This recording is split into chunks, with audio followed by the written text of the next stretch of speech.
Let me guess. You think your happiness depends on things going your way, getting the promotion, the perfect relationship, having a good day. But this means you're fighting a constant, exhausting battle you can never really win.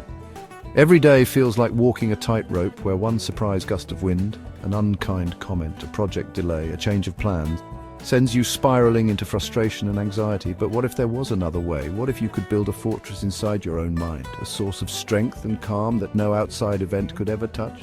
The Roman Emperor Marcus Aurelius, one of the most powerful men who ever lived, knew this secret. And it had nothing to do with his wealth or status, but with a simple, profound mind trick, a trick that can help you find your inner peace, starting today. Let's be honest about the game we're all playing. We spend our lives trying to arrange the world around us into some kind of perfect order, thinking that once everything is just right, we'll finally feel happy, calm, and secure. We tell ourselves, I'll be at peace when I get that job, or I'll be happy once I'm in that relationship. But this game is rigged.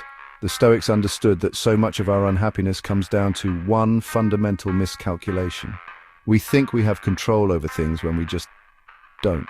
You can't control the economy, the traffic, what other people think of you, or whether it rains on your day off. Trying to manage all these outside variables is like trying to hold water in your fists. The tighter you squeeze, the faster it slips away. This constant struggle leaves us feeling drained and fragile. Our inner peace becomes a hostage to circumstance. A single critical email can ruin our morning. A friend cancelling plans can sour our entire evening. We're handing over the keys to our emotional state to things that are, by their very nature, completely unpredictable.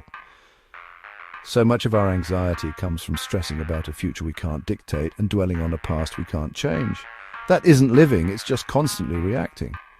You're not the master of your own house. You're just a doorman reacting to whoever knocks. So the first step to real tranquility is to see how pointless this war is. It's time to call a ceasefire. It's time to turn your focus away from the external battlefield and toward the one place where you have absolute authority.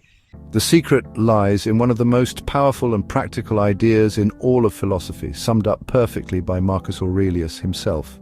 In his private journal, he wrote, "You have power over your mind, not outside events. Realize this and you will find strength." Let that sink in for a second. That's the mind trick. It's a radical shift in how you see the world. It's the understanding that the source of our turmoil is never the event itself, but our judgment about the event. The traffic jam isn't what makes you angry. Your thought that this shouldn't be happening, this is ruining my day, is what makes you angry. The criticism from your boss isn't what causes you pain. Your interpretation that this means I'm a failure is what causes the pain. Now, this is a common misunderstanding, so let's clear it up. The Stoics were not emotionless robots. They didn't preach suppressing your feelings. Instead, they argued for understanding and managing your emotions with reason. Stoicism is about emotional intelligence, not emotional absence. The goal is a state the Greeks called ataraxia, a serene calmness free from disturbance. This mind trick is the key to achieving that state. It's not about pretending bad things don't happen. It's about realizing that while you can't always choose your circumstances, you can always choose your response. That is where your true power lies. By focusing your energy on your own thoughts, judgments, and actions, the things you actually control, you stop wasting it on the uncontrollable and start building an unshakable inner resilience. So how do we actually do this? How do we go from hearing this idea to living it? It's a skill, and like any skill, it helps to have a framework. The Stoics gave us a simple three-step process for building what they called the inner citadel, a mental fortress that can stand against any external chaos. Step 1, acknowledge. First, just notice. When something happens and you feel that familiar rush of anger, anxiety, or disappointment, don't fight it and don't immediately react. Just pause. Acknowledge the feeling. Observe it like a scientist. Say to yourself, that's anger. Or, I am feeling the sting of rejection. This simple pause creates a tiny, crucial space between the trigger and your response. In that space, you find your freedom. Step 2, analyze. This is the core of the trick.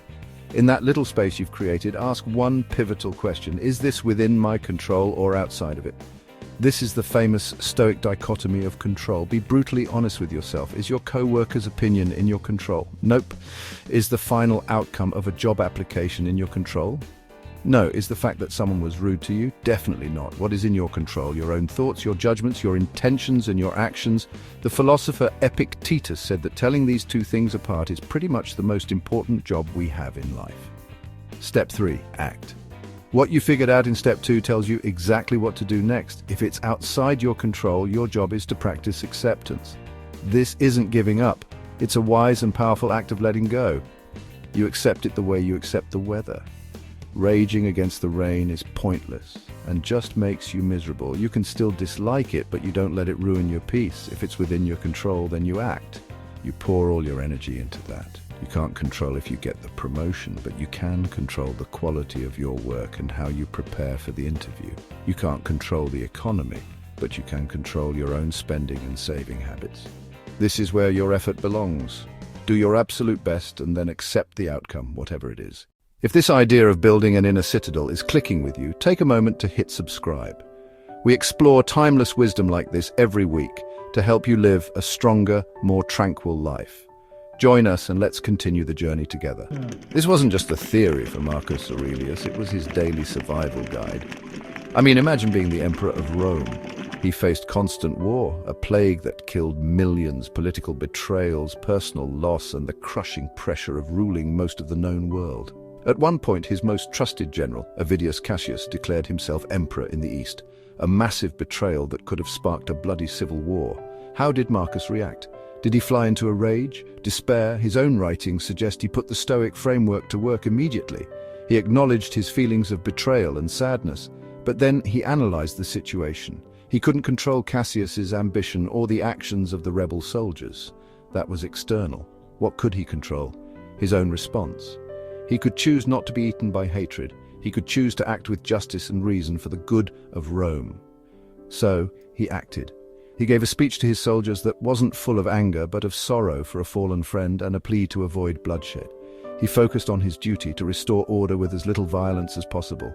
It said he hoped to capture Cassius alive just so he could pardon him. In the end, Cassius was killed by his own men, and Marcus reputedly wept. His goal wasn't revenge. That's a passion tied to external things, but to act virtuously in a crisis. That was the only thing he could truly control. As he later wrote, "The best revenge is to be unlike him who performed the injury." He used this mind trick for everything, from grand betrayals to dealing with annoying people at court to facing his own mortality.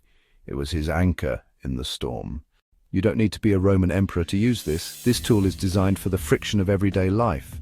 The next time you're stuck in traffic and feel your blood pressure rise, pause. Acknowledge the frustration. Then analyze, is the traffic in your control? Not a chance. What is your reaction? You can listen to a podcast, do some breathing exercises, or just accept the moment. You act by choosing calm over pointless rage. When you get some unexpected criticism at work, pause, acknowledge that it stings. Analyze, is your colleague's opinion in your control? No. Their tone of voice? No. What is? Your ability to listen for any shred of truth in the feedback, to respond professionally, and to not let it define your self-worth. You act by focusing on your own growth, not their judgment.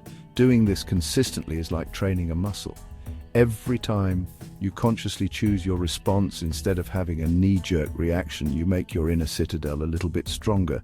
You can even add other Stoic practices like journaling at the end of the day to reflect on what was and wasn't in your control, or practicing what the Stoics called the view from above, picturing your problems from the perspective of the stars to shrink their emotional size. The idea that our happiness depends on things outside of us is the source of so much of our anxiety. The Stoic mind trick, used by Marcus Aurelius, is the antidote. It's the simple yet life-changing realization that you have power over your mind, not outside events. By learning to acknowledge your reactions, analyze what you can and can't control, and act accordingly, either with focused action or with wise acceptance, you take your power back. You stop being a leaf in the wind and become the mountain that stands firm against it. Inner peace isn't something you find, it's something you build. So here's a challenge. For the next 24 hours, make this your main focus. Every time you feel that surge of frustration, anger, or worry, stop. Ask yourself that one critical question. Is this actually in my control? That simple question is the key to building a life of resilience, strength, and an unshakable calm that comes from within. What's one thing you've been worried about that you now realize is outside of your control? Let it go in the comments below. Share your experience with this practice, and share this video with someone you think could use a little more inner strength. Thanks for watching.